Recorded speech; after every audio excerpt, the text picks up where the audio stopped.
Now then. What have we here? This wretched soul has a face like a slapped arse.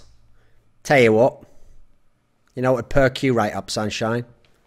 Little fantasy esports and betting? Too right it would. So run along to esports pools, and while you're there, have a butchers at their live in-play betting. It's a dog's bollocks it is. And tell them Barnaby Skrill Stump sent you. While you're at it.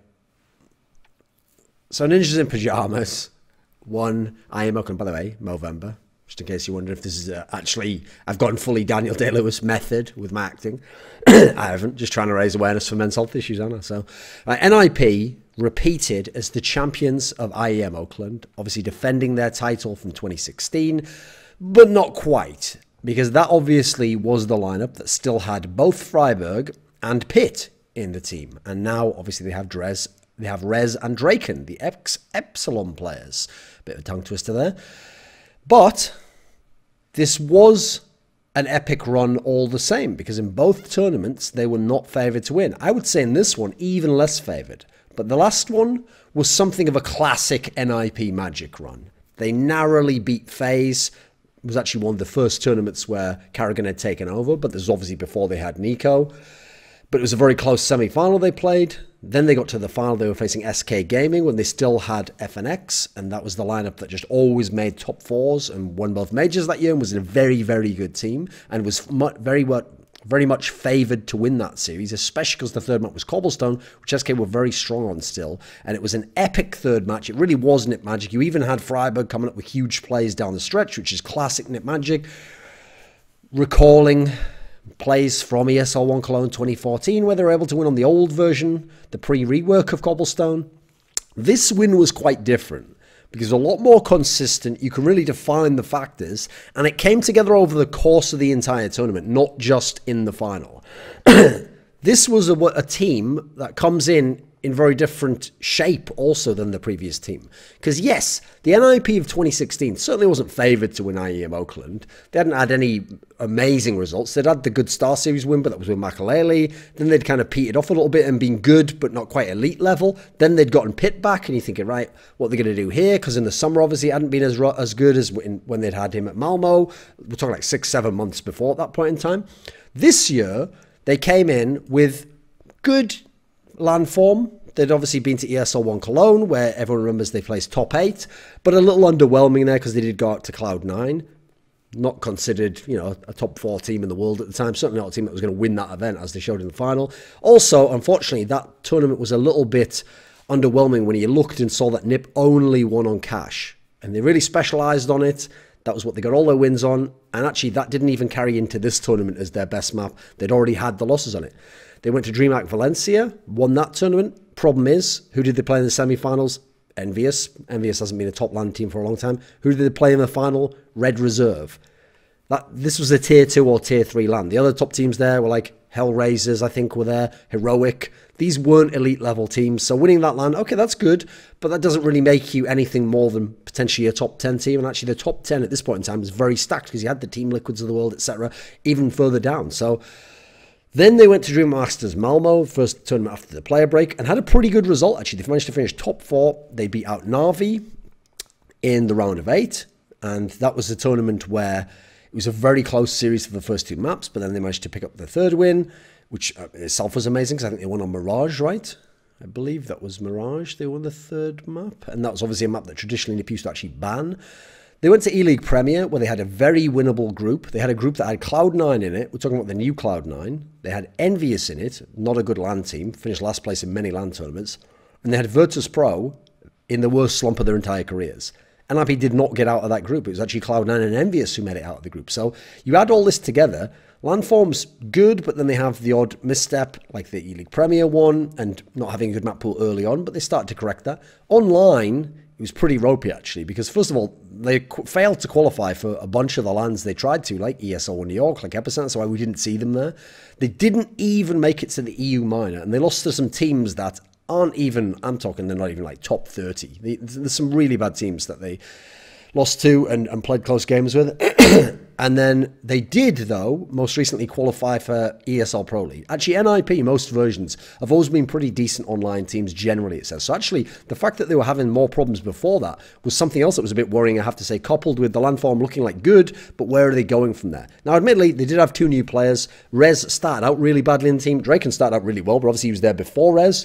Rez was the guy people were looking at, particularly in that semi-final at Malmo when they played G2. He got absolutely exploited on Cash in the B side, on CT side, and he looked like he was struggling to get into his role in the team, but then he also now has transitioned into being like pretty much the entry player on most of the maps, and that's a very tough team, especially a tough role rather. It's especially a tough role to play on NiP, as Freiburg showed us for the last few years.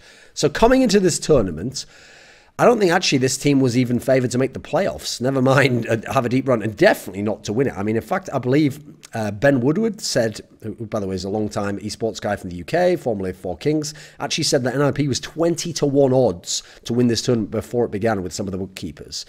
Now, in the group, they managed to beat Astralis, who had Zonic.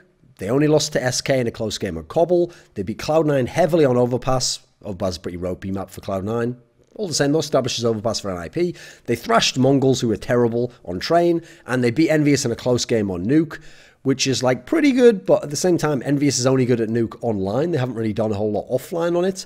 So, okay, decent enough group stage, but it has to be said, they won the group and therefore got to skip to the semi-finals, because that's a feature of the IEM and EPL formats, largely because of the Astralis game. Because in the Astralis game, which is still a 16-11 on Overpass, Astralis couldn't use Device, who was ill and was still coming to the tournament, and used Zonic, who is their coach, who has not played as a professional player in, I believe he retired at the end of 2011. So we're talking like a solid 6 years. But he's obviously plays the odd stand-in here and there for Astralis. So the fact that they only just beat Astralis there, and that win is what actually put them first place in the group, therefore skipping them to the semis and putting them on that side of the bracket, definitely a lot of things could go differently. But that's what happened. They got to semi-finals. Now, interestingly enough, at this point in the tournament, they had also showed something that was quite a good sign going into the semis, which is that NiP has moved away from the old days of the terrible exist pick bans with the obvious permaban of Mirage, and then sometimes picking strong maps into the opponent as your map pick. Over the last few tournaments, they've been changing up their bans. So, as I said, traditional bans as Mirage, they haven't been banning Mirage that often, unless the team's godlike on Mirage, when you should ban it. Instead, you go back to Malmo, where they had the good run. They were banning out Cobblestone. That got them in good matchups against the right teams. You came to this tournament, in the group stage, they banned out Inferno a lot. They only wanted to play it if a team is bad on it, which obviously we'll get to now. Because in the semi-finals, they played versus SK Gaming. And this is the SK Gaming that have Bolts with his second tournament in the team. And obviously the SK Gaming that won Epicenter. So a team, in terms of form and recent results, heavily favoured to reach the final, even though you have to add in a little asterisk of they have still got Bolts. So they're still figuring things out. Just because you had an amazing one-off initial tournament doesn't mean that's going to carry over, but certainly looked better than NiP at this point in time. Now, the problem is, this looked on paper, though, like a bad matchup for NiP in the map pool, because you expect that when it gets to the second ban phase, NiP is going to probably ban Inferno and let Overpass come through as the decider, because NiP's had some good results on Overpass at this tournament, including thrashing Cloud9. They had, what was I was going to say? Oh, they have a close game against SK on Cobble. Therefore, you know, you don't mind that being in the equation. And Overpass is a map that's good for both teams, even though I personally think that SK is probably the best team in the world on it, actually. But this is what happened instead. SK picked Overpass first. They didn't pick the Cobblestone that they'd beaten NiP on. SK picked Cobblestone. NiP picked Cash, which, okay, traditionally, in the last like 3 months, is their best map statistically, but they lost the last couple of times. SK, when they had Phelps, certainly had a good record on that. They were like 75% win rate team on that map, even though, yes, it wasn't a perfect map for them. They could lose it, certainly, but they were strong on that, and it's a fragging map as well, so that's a dangerous first pick. Then SK bans Train, right? Well, that's not so surprising. That's something I would think is reasonable, because it leaves Cobble and it leaves Overpass, leaves Cobble and it leaves Inferno. Now, here's the interesting part, though. That suggests that SK think their Inferno is fixed, because otherwise, why not just play Train? Like, yes, SK lost to Cloud9 on Train, but NiP is like decent on Train, certainly not their best map. So you'd think you'd rather play Train over Inferno. So when SK doesn't ban Inferno there, And then NiP has the chance to ban it. I wonder if actually, by the way, if SK was floating in front, I think NiP would ban it. Therefore, you'd get Cobblestone as the decider. I actually expected that maybe NiP bans Inferno and they go with Cobblestone. They say, you know, we'll run back what we had in the group stage. We think we're good on Cobblestone. You're good on Cobblestone, but it's a decider map. We can go ahead and play it, right? Instead, NiP did a gamble. They banned Cobblestone, a map that was clearly key for them in this tournament, and instead went with Inferno, which is dodgy for NiP, actually, as we would later see in the tournament. And in terms of recent map win record, and SK have bolts now, so you would think, in theory, I actually think if they keep playing it, they will start to fix their Inferno. They've been very stubborn not moving Cold Zero at all. I think that's going to change. But they've got bolts now, a very stable player. So it's not the Fur Phelps scenario in B, where that's just a nightmare. Now you've got Fur, who's still having issues on CT side, but you've got bolts, who I think over time can adjust to play them. So you certainly couldn't come in knowing it was the Inferno that when they had Fur and Phelps, you could pick and beat them as Team Liquid showed us over and over again, actually. So map 1 was Overpass, and this was not only probably SK's strongest map at the moment, but it's the map that SK loses to start the series.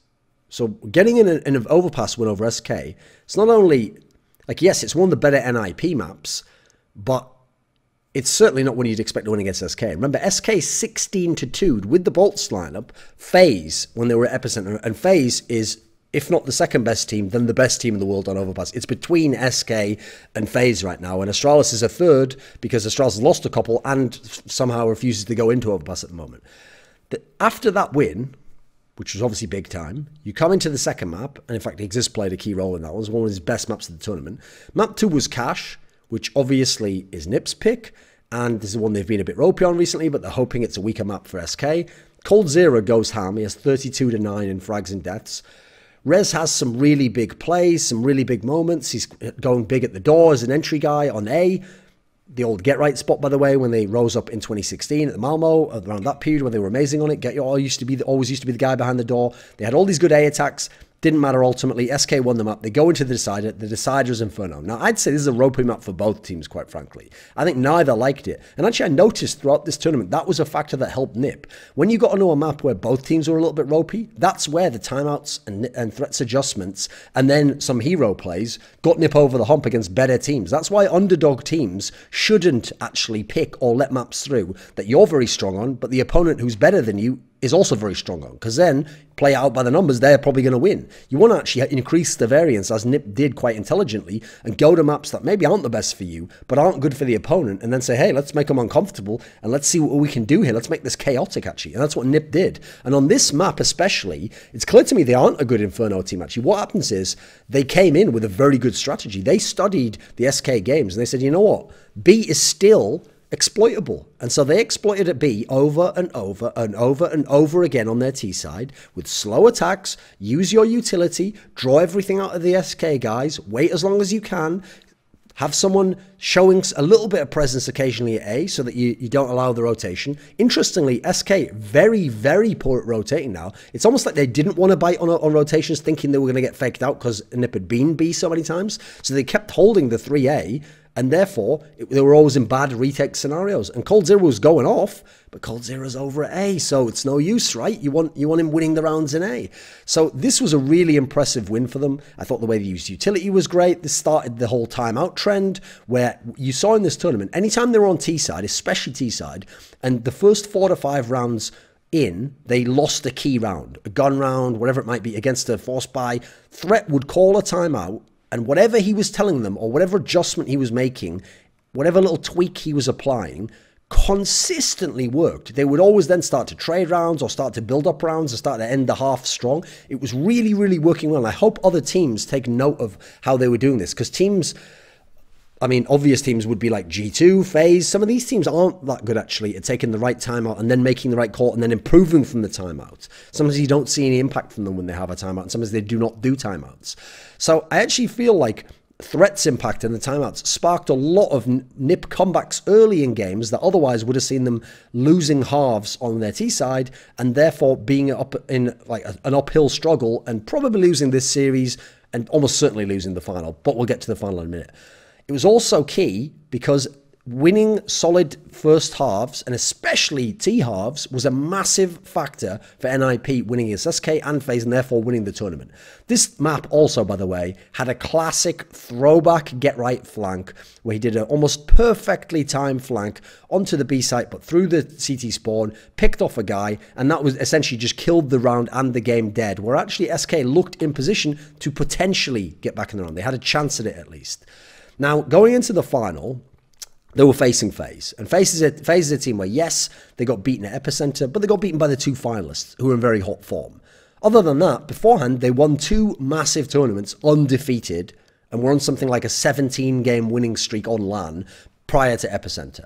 Even at Epicenter, they were taking maps off the teams that were beating them. So coming into this final, FaZe were a big favourite. Now, interestingly enough, I had actually picked, and I'll put the video up here, I'll put it in the description box below, when I did my video about a week ago, I think, where it was how to beat FaZe, you know, which teams could beat FaZe, what qualities would they need, what kind of style, what map pool you need. I actually did pick, as I went through the top teams, I obviously went through the elite teams, Astralis, SK, North, G2, but then I actually did say NiP are a sleeper pick to beat FaZe because of their map pool, actually. Problem was, as I referenced there, they have to be able to face FaZe at some point in the tournament, whereas, you know, you would favour teams like G2, Astralis, SK, these teams to beat NiP, therefore it's going to be hard for NiP to be in a position where being able to beat FaZe can actually help you. Same as, by the way, G2 could beat SK all summer long, but it doesn't matter if you can't get to the point where you're going to play them, right? Now, I also mentioned in the semi-final preview for this tournament that I actually thought if they'd have played FaZe in the other semi-final, it would be a better matchup. Because first of all, it would have been a best of 3. So you don't have to win 3 maps against FaZe, who's a very strong team and has great fraggers, therefore could win any map theoretically. You also have a decent map pool matchup, so you can potentially force one and gamble a little bit. Instead, they had to face SK, and on paper, they're a big underdog against SK. But I think going into the final, if you add all the other factors of the final up, they're a bigger underdog against FaZe, actually. Because FaZe's form is very strong. And actually, in this tournament was very strong. They absolutely murked Cloud9 2-0 with ease, even though Cloud9 picked a weak FaZe map Train into them. And obviously, Cloud9 is incredible on Train. It was a best of 5 in the final, which means that, first of all, not only is FaZe definitely going to get to play 2 out of their 3 best maps, which are Inferno, Overpass, Mirage. So they're going to get to play 2 of the 3 maps that they're godlike on. So you feel like they're already going to get minimum 2 maps there. Because NiP isn't good enough on those maps to beat FaZe. Then you've got to figure that NiP is going to have to get their maps on wins on maps like Cobble, Nuke, Cobble, Train, perhaps Cash, although like I say, Cash isn't a great map for them. They just lost it to SK. They're going to have to get 3 of these 4 maps, and FaZe is going to get to pick the side. So on maps like Nuke, Cobble, and Train, they can just pick CT side if they want. Cobble, Nuke, and Train, that's going to help a lot, and therefore you can possibly get a big roll going. And the raw firepower means you can probably have a good CT side on these maps, and arguably FaZe is the best CT side team in the game at the moment. So looking at it on paper, the best of 5 thing almost seals it that FaZe should win this final. Then you add in the firepower, obviously much better firepower, more MVP candidates on the FaZe side. They literally have 3 people who reliably, you could say, the MVP of the tournament, if they get to the final, probably comes from these 3 players. Now, I personally expected probably a 3-1 for FaZe, because since I knew NiP could play Nuke, Cash, Cobble, Train, I figured, you know what, they're going to get at least one of these maps, surely, right? Yes, FaZe could definitely bullshit it and do a Fnatic early 2016 and win just on skill and individual plays. But if you play it out, if NiP plays well and they play the structured game that they had and the research game that they had on the weaker maps, in the chaotic maps that they did against SK, they should be able to get a map. But I looked at the series and I was like, if we're going to have these maps, because it's almost certain we're going to have Inferno, Overpass, and Train, because you figured NiP would just go with a classic Mirage ban, right? FaZe should probably get all 3 of those, especially when you then add in, FaZe has just absolutely rocked Cloud9 on Train, and that is Cloud9's best map. And Cloud9 has a lot of skill, actually. Then, factor in that, it's not just me who think that, by the way. It was pretty much the unanimous consensus. Nobody on the snipe couch. So, Pimp, current professional player. Lurpis, former in-game leader, long-time analyst, one of the best minds in the game. He didn't have them winning. Semler, friends with a bunch of the NiP guys, knows them for a long time. He didn't have them winning. I actually saw that HLTV.org did a prediction contest, and they had something like, I think they had like 15, 20 people who did the prediction contest, and there was only one guy out of the 20 or 15 or whatever who actually picked NiP to win. So basically, one of the biggest consensus you're going to get that FaZe were going to win this final. But we go into the series. Now, first of all, we immediately had the classic Carrigan sort of gamble where you might think to yourself, right, FaZe can probably play Nuke. They've got a great CT side, very strong on all the maps, by the way, and a very strong core of players. Why not play Nuke, therefore hope you get a big role on CT and maybe win that way? And go with your classic Cobble permaban, right? Instead, they decided to let Cobble be played. Now, maybe thinking, well, we can study the SK game against NiP, we can tweak some things. They can't look at too much at what we don't because we've only played it once on LAN. Then you've got to add in factors. Olofmeister and Guardian have been very good on that map in the past, so maybe it's not going to be like the old FaZe and we're not as weak on it as people think we are. And also, a factor that people didn't think about is NiP also needs to try and use preparation to help beat FaZe. So FaZe, again, Karrigan, like I said in that classic trend that he has, which I highlighted in the snipe feature, Karrigan obviously likes to try and throw you off in terms of not being able to get the prep because you don't know what map you're going to be playing. So yes, NiP's going to want to play Cobble because it's on paper the weakest map for FaZe, but NiP also probably thought Nuke was going to be available and probably put more time and research into Nuke than Cobble. I would go ahead and bet they didn't think Cobble was going to be played this series. So Karrigan does a little gamble, doesn't work at all though. Partly because FaZe actually turns out can't play this map no matter what they say. Their T side is terrible. The only rounds they did win, they largely relied on classic like Olofmeister having a flashback to Fnatic 2015, just walking out on the plateau, killing one or two people, getting them entries, and it was just fragging with AKs that got them into these sites. It wasn't tactics or having any smokes or having great timing and rotations and reads, none of those factors. So they had a terrible T side, all things considered. Forest had some really strong play, obviously always been a good map for him. Rez continued to be really strong. NiP picked up the map reasonably comfortably, 16-10. And again, you saw the timeouts, doing a good job, winning the T side themselves on a map that they needed to, and that was more of a chaotic map, and that got them the first map in the series. But at this point, we're then going into the 3 maps, which, as I've said, I would expect actually FaZe can win all 3, and definitely 2.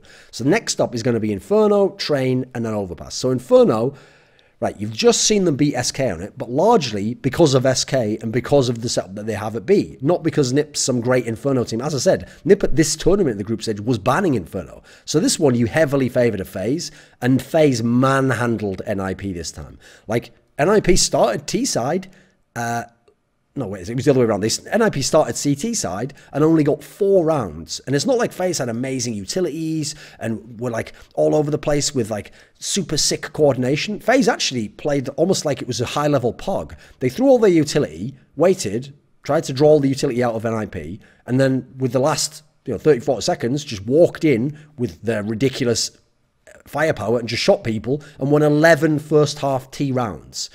That was pretty much game over at that point in time. Which, by the way, is the reason why in that semi-final against SK, NiP's Cobble ban, allowing Inferno to be played, was so ballsy, because it suggests that it only was a ballsy read and based on preparation of what they could do against SK. It wasn't that they felt super confident in their own Inferno, as you've seen in the rest of this tournament, as you saw in this final. So immediately, FaZe ties up the series, and their win's much easier than NiP's. Although, admittedly, by the way, not in terms of just because of the score, because obviously Cobble should actually yield bigger scores probably than Inferno most times. Now, you go into map 3, which was Train, and yes, this is a chance for NiP. But you're thinking to yourself, FaZe did have the amazing game as Cloud9, their plays are all rolling from Inferno, they've got to have a shot at it, right? And NiP is obviously going to have to show us a big T-half because we know how strong the FaZe CT side is when it gets rolling. And NiP did exactly that. They had a really good T-half. They had 9 T rounds. FaZe struggled in that particular respect. A big problem for FaZe on this map. This is one of the only maps where I felt like individual players in terms of the stars really let them down. Like obviously Karrigan let them down the whole final, but he could have fragged the same way. They could have still won the series on a number of these maps. On this map, though, the players who've been the best for FaZe recently is Rain, who's always been very good from on this map. It's the main reason why the other FaZe lineup was amazing on it. And obviously plays a key role outside, often playing on that like 1 train.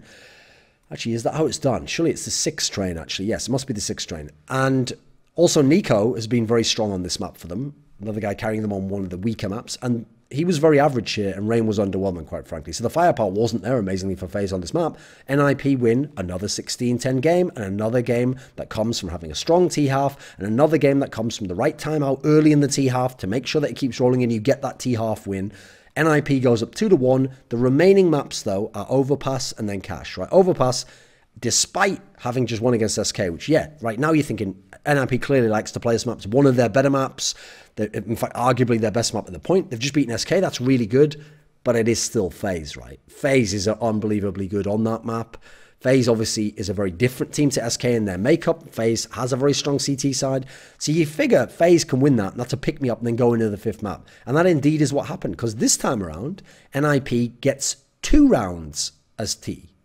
So it doesn't matter that they have the timeouts and that they've had a good T half before and that Rez has been on fire and that they've won an overpass. It's arguably their best map. They get 2 T rounds. FaZe absolutely locks it down. And quite frankly, this was the map where Rain just apparently forgot Train existed at all, because he went ham on this one. Olafmeister was very strong. Again, FaZe smashed their map, and we go into the last map now. Now listen, by the way, just making it to the 5th map, even if NiP had lost this map, which certainly they could have on cash, and certainly they could have in the way the game was going in the first half, if they'd have lost this map, I would have actually still said they did a really great performance at this tournament. This is a fantastic performance, very close to a great upset. They've already won 2 maps against FaZe, and actually won it using tactics, timeouts, proper structure, and that's fantastic, right? But amazingly, they were obviously able to win this map, and it was another 16-10 win. Now, this is a map, by the way, interesting enough, that yes, clearly FaZe doesn't like, they don't want to play it, they're only going to play it if forced to, but they're probably not going to ban it. That's a key element to point out, so they're going to be playing it, and so far, they were actually undefeated on it. They'd won 4 times when they'd played it. Now, admittedly, against the good teams, they won very, very narrowly, like in E-League Premier against Astralis, where they just won with a massive CT side to counter Astralis' massive CT side. Against the bad teams, they won big, but those are bad teams. Those are teams like Tai Lu. You know, you expect to beat teams like that by that figure when you FaZe. Now, interestingly enough, the fact that NiP left this to last also tells you that NiP, while they know they can play it, they're not confident in themselves, because I would have expected them to go and put this instead of Train if they were confident on it. Instead, they were willing to play Train despite what they'd seen FaZe do to SK. So that suggests to me, NiP had their own issues on it. They hadn't quite figured it out, and they hoped that perhaps they weren't going to have to play this and it was the 5th map. Then you've got to consider they just lost it themselves to SK. And in fact, I think coming into this final, they'd lost the last 3 offline or something like that, despite the great start they'd had when they'd gone like 7-0 in the ESL1 Cologne days. Now, a massive factor for this map, first and foremost on the NiP side, was Exist's clutches. He had like, I think at least 2 clutches here that were like, first of all, had like a ridiculous headshot each in them, and then were just monstrous for actually ensuring that NiP kept trading rounds and you didn't get FaZe snatching it back and then going on a run with it on their CT side. So massive clutches from Exist. And for me, that was the biggest factor from them winning this map. They obviously had a bunch of plays by Rez, by Get Right all over the map, etc. But these were the keys that tipped the favour, in my opinion. Now, yes, there was obviously an aspect on the FaZe side of the equation, which I'll talk about in a second. But this was obviously, for the whole series, and especially for the whole tournament, a massive upset. But for the final, first of all, because it's a best of 5, you have to win 3 maps against FaZe. Secondly, FaZe's firepower is so nutty, they might beat you even on the maps that they're not good on. They didn't in this final, but you'll look in when they play other teams, like they've played teams on Cash, like they've played teams on Train like Cloud9, they can beat you on the maps they actually objectively aren't good on the T side. Then you've got to add in the cash factor. That was a 50-50 map for both teams, I felt, going into the last map. And it went down to that map to see who would win, and really was all decided in the second half. The first half didn't decide the game at all. It was very wide open. So now let's talk. What were the winning factors for NiP? Right, first of all, they won the T side of all 3 of their maps they won in the final. Cobble, Train, Clash. Likewise in the semi-final. Overpass and Infernal, they won the T sides of those maps. So winning the T side was a massive factor. Now, will that happen again? That's something you have to ask yourself, right? They also won all of their maps in the final, because they won those 3 maps that basically were the ones that they had their chances on. And the maps that they didn't have their chances on, that were FaZe's maps, they got smashed completely. Crucially, I think one of the biggest factors were these timeouts and were these adjustments from Threat, because that ensured the T side didn't get suddenly derailed and then have a little bit of issues and then end with 5 or 6 T rounds. They ensured you got to the 8, 9, 10 rounds on T side that could allow you to win these maps and make it easier on your CT side. I think that Exist on the 5th map, like I said, amazing clutches. This was NiP Magic again, because even though a lot of NiP Magic, you do think of like Freiburg's huge plays over the years, but Exist also had NiP Magic in as much as you think of like when he won that 1v2 against Fnatic in the series MLG X Games Aspen in January of 2015. You think about when he had the final against Na'Vi at DreamHack Malmo when they first got rolling with Pitt. Like him having a massive overperformance and particularly winning clutches, because he's always been actually a decent clutch player for not that good a fragger nowadays, and obviously pretty good for an in-game leader. That's always been an element of NiP Magic. I think that massive factor for winning in terms of the overall tournament was Rez, because he's the reason they got to the final. Now, in the final, he wasn't as significant, but certainly he was still good, and he certainly deserved the MVP overall, but he wasn't spectacular in the final overall. But he was a massive part of getting them to the final in the first place, so you've got to credit him in that sense, and he was the MVP for my money. Then you've got to add in, Forest had really strong fragging on their winning maps. Now, he didn't on their losing maps, but on all the maps they won, he was the man. He was the guy with the big results overall when you consider the SK series and the final. Carrigan, now this isn't obviously a NiP player, but was a factor in putting NiP in positions to win, because Carrigan had an unbelievably bad final in both of the regards that we would think about with him. So first of all, individually, yes, the least important aspect for Carrigan because he has so many superstars and he's such a great and tenured in-game leader, but getting 47 kills over 5 maps is unacceptable for anyone. I don't care who you are. Classic Existence, God B, Sean Gez. 47 kills in a final over 5 maps is just not good enough. You're averaging less than 10 kills a map. Like, even when you've got superstars with you, still going to be hard for you to win a series if you do that. And obviously, Carrigan doesn't normally play that bad. He's not a great fragger, but he's not going to be that bad. Now, in terms of as an in-game leader, I think he actually let the team down even more in this respect, because he had, in contrast to Threat, shit timeouts and adjustments. And therefore, FaZe had terrible T-sides. Their T-sides were really rough. Even when they were on their maps, they sometimes relied on CT side domination. And I have to say, in all the other tournaments where they were dominant, they would get, in their already not amazing T-sides, key rounds from big force buys. Now, in this tournament, they never got them. And they never got those breaks that they needed. And therefore, that crutch was taken away and their T-sides fell apart on the maps that they weren't super strong on. Now, interestingly enough, in the final, I have to say, despite the fact that actually all the other FaZe players did frag well for the whole final and for the tournament, in the actual final, the FaZe players weren't that crazy ahead in terms of the firepower. That was neutralized thanks in part to Rez playing way above his level from before, Forrest being really strong, and Get Right just kind of quietly doing it, actually, because Draken and Exist obviously struggled. Like, if you added up the top 4 FaZe fraggers and the top 4 NiP fraggers and contrasted them, the top 4 FaZe fraggers got 373 kills over the 5 maps, and the top 4 NiP fraggers got 337. So overall, you know, we're talking like 40 frags difference, basically, roughly. So not that much overall when you talk about over an entire 5 maps. So actually, FaZe kind of underperformed a little bit with fragging. Like, for example, in this series, Nico was good, but he wasn't an MVP. Guardian was solid, but he never took over the maps he wanted to, like on Train. Obviously, Carrigan was terrible. And you've also got to add in, NiP had, in some senses, minor overperformances from some of the other players. Admittedly, underperformance from Draken, obviously. But then I actually think a big overperformance from Rez. But interestingly enough, in a new kind of role and a style that seemed to suit him. And this is something people brought up, that they have this mental coach and that he's been working with them. And seemingly, Rez has been the player that's been most receptive and produced the most results from that. Now, interestingly enough, so NiP won their T-halves on the maps they needed to. They won their maps when they needed to in the final. They won the T-half on every map that they won in the semis and the final. On the other maps, they generally got wrecked, actually. I mean, they had 4 map losses at this tournament, and only once did they get to double digits, and that was Cobblestone versus SK, and that's actually a decent map for NiP, and obviously it's a map that's very conducive to getting double digits. When they played against Cash and SK, when they played against SK on Cash, they only get 8 rounds. When they played against FaZe on Inferno, they got 7 rounds. When they played against FaZe on Overpass, they got 6 rounds. So actually, NiP on some of the other maps that they didn't win and didn't have these great T-sides fell apart entirely. So pretty touch and go to get as far as they did.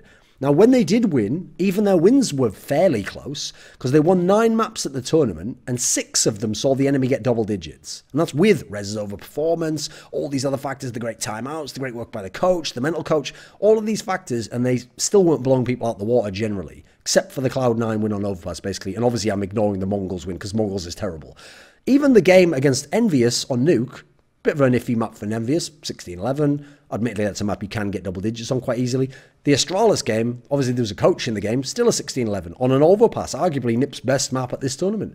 So what does that mean for the future of this team? And I'll touch on FaZe a little bit at the end, but I'm not going to go too much into them. They probably deserve their own video at some point in time. So the future for NiP in light of all this, right? My biggest problem with thinking, can this happen again for NiP, is the Rez issue. While, yes, his role looks a lot more suited, yes, it looks as though this mental coach has helped him, people will now key in on what he's doing, and especially on maps like Cash, like Inferno, like Cobble, they will start to figure out what to do against him, and it will require more from him to have the same level of performance, because he'll now have to counter what they're doing and switch up what he's doing. You can't just do the same things over and over again, especially when you then win and people watch your demos more. I think he had a big overperformance overall when you consider the last lands. He certainly was the MVP here, was never an MVP candidate at previous big tournaments. With that said, the rest of the team is very positive, because actually I think everyone else was pretty similar. Like Forrest's pretty good, Get Right's numbers are pretty similar. Draken, I mean, he was a little bit worse in the final, but he was decent overall, and that's kind of what you expect from him. He's a pretty hit and miss player. I don't think he's a top player in the team. He's all right. And it certainly adds an explosive factor, which they need in terms of some aggression, some playmaking. Exist being poor at fragging, actually, is something that is just an everyday result for NiP at the moment. So actually, the rest of the team, that's fine. But probably expect Rez to be less good at future tournaments.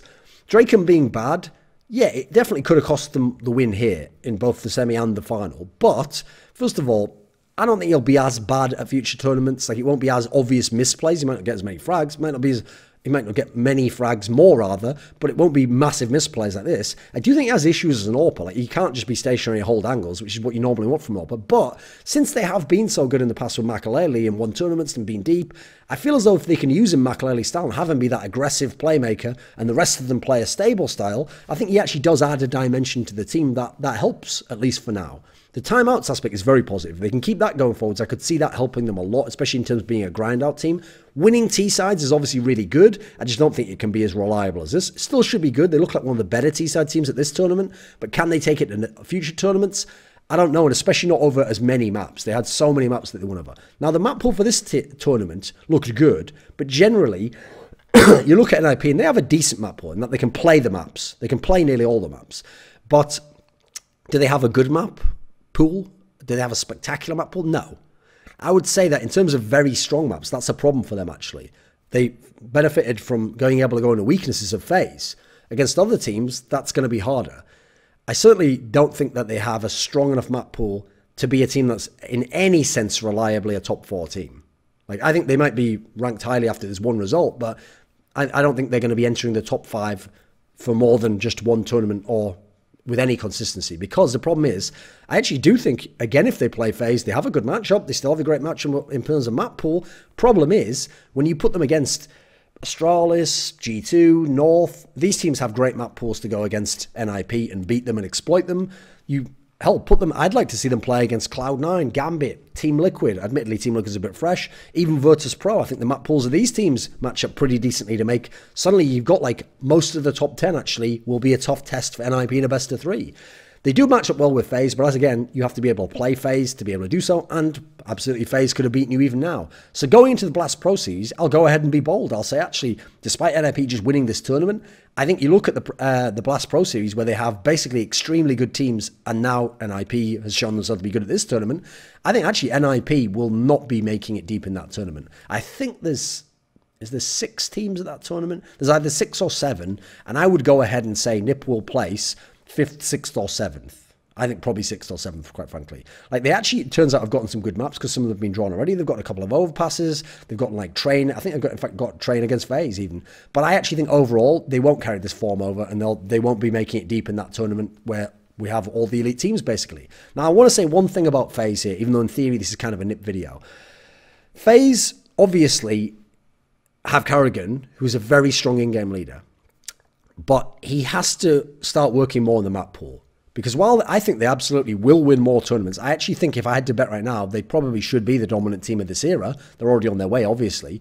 I think you're obviously not just going to only do it by hoping that you get CT side wins on Train and Cash. You're going to actually have some T-side rounds on that. And that means, so expand the map pool a little bit in terms of T-tactics. I like the way he still does the pick ban. I think it was even a great little ruse to go with the Lau and Cobble through rather than Nuke, even though it didn't work and was a failure. I think for his T-sides, he can't rely on 4 spies and having massive CT sides. He's got to have some more tactics, and you've got to figure out, for the couple of the maps that aren't Inferno, Mirage, Overpass, something more on the T side. And obviously, he won't frag as poorly in the future, so I don't think that'll be as big of an issue. But anyway, NiP Magic prevailed. One of the great upsets of all time when you consider it's a best of 5, and FaZe probably will go on as the dominant team of this era and one of the best teams of all time. Great win for NiP, very exciting stuff. And the way they won was both consistent, even if unexpected, and therefore I think actually quite enjoyable to watch. Hey, I'm Lurpus. I played Counter-Strike for a living for 8 years. I've been on the desk for some of the biggest events for 5 years. I know nothing about Counter-Strike, but then again, neither does Thorin. Welcome to his YouTube channel.